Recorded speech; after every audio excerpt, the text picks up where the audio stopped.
وہ حد کی جنگ जीतने के बाद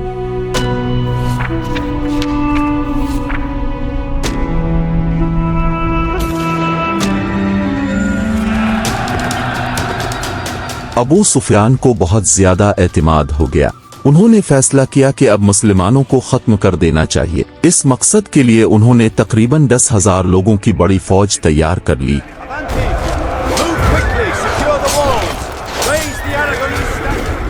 इस वक्त मदीना की कुल आबादी, जिसमें मर्द, औरतें, बच्चे और बूढ़े सब शामिल थे, वो भी 10,000 से कम थी। जब रसूल अल्लाह को इस बड़ी फौज की तैयारी की खबर मिली तो फौरन सहाबा किराम की एक मजलिस बुलाई गई। सबको मालूम था कि इतनी बड़ी फौज का मुकाबला खुले मैदान में करना बहुत मुश्किल है, इसलिए कोई मुख्तलिफ हिकमत अमली सोचना जरूरी था। क्योंकि जंग अल्लाह पर यकीन और शहादत के जज्बे से जीती जाती है। इसी मजलिस में हजरत सलमान फारिस भी मौजूद थे। उन्होंने एक मशवरा दिया। उन्होंने कहा कि मदीना 3 तरफ से पहाड़ों की वजह से महफूज है, सिर्फ शुमाल की तरफ से हमला हो सकता है। अगर हम इस तरफ एक खंदक, गहरी खाई ये खोद दें तो दुश्मन आसानी से शहर में दाखिल नहीं हो सकेगा। ये मशवरा सबको पसंद आया और फौरन खंदक खोदने का काम शुरू हो गया। सहाबा किराम सख्त भूख और थकन के बावजूद मुसलसल मेहनत करते रहे। बाज़ सहाबा ने भूख की शिद्दत की वजह से अपने पेट पर पत्थर बांध रखे थे। चंद ही दिनों में मुसलमानों ने मदीना के शुमाल में तकरीबन 6 किलोमीटर लंबी खंदक खोद दी। खंदक खोदते वक्त एक बहुत बड़ा पत्थर आ गया जो किसी से नहीं टूट रहा था। सहाबा ने रसूल अल्लाह को बुलाया, अपने कुदाल उठाई और पत्थर पर जोर से ज़रब लगाई। पहली ज़रब के वक्त आपने फरमाया, मुझे शाम, सूरिया की फतूहात दिखाई जा रही है। दूसरी ज़रब लगाई तो फरमाया, मुझे ईरान की फतूहात नजर आ रही है। तीसरी ज़रब के साथ वो बड़ा पत्थर टूट कर टुकड़ों में बखर गया और आपने फरमाया, मुझे यमन की कुंजियां अता की जा रही हैं। सहाबा हैरान थे क्योंकि इस वक्त मुसलमान सख्त मुश्किलात में थे।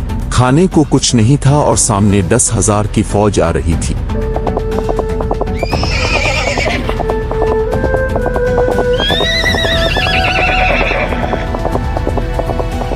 लेकिन बाद में वाकई ये इलाके मुसलमानों के कब्जे में आ गए। जब दुश्मन की फौज मदीना पहुंची तो उन्होंने खंदक देखी और हैरान रह गए, क्योंकि अरब में इस तरह की जंगी हिकमत अमली पहले कभी इस्तेमाल नहीं हुई थी। कई दिन तक दोनों फौजें एक दूसरे के सामने रहीं, लेकिन दुश्मन खंदक पार नहीं कर सका। अगर कोई खंदक के करीब आता तो मुसलमान इस पर तीरों से हमला करते। एक दिन दुश्मन के चंद बहादुर सिपाही खंदक पार करके अंदर आ गए। इनमें एक मशहूर जंगजू भी था।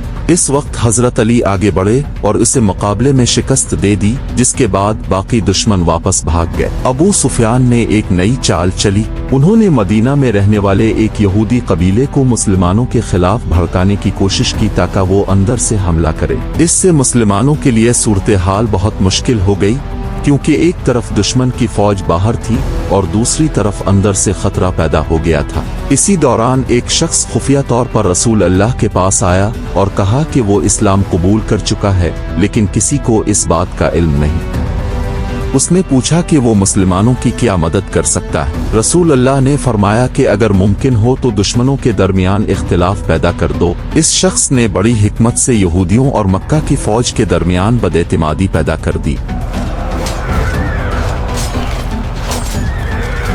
दोनों एक दूसरे पर शक करने लगे और उनका इत्तेहाद टूट गया। इसी दौरान एक रात मदीना में बहुत तेज आंधी और तूफान आया।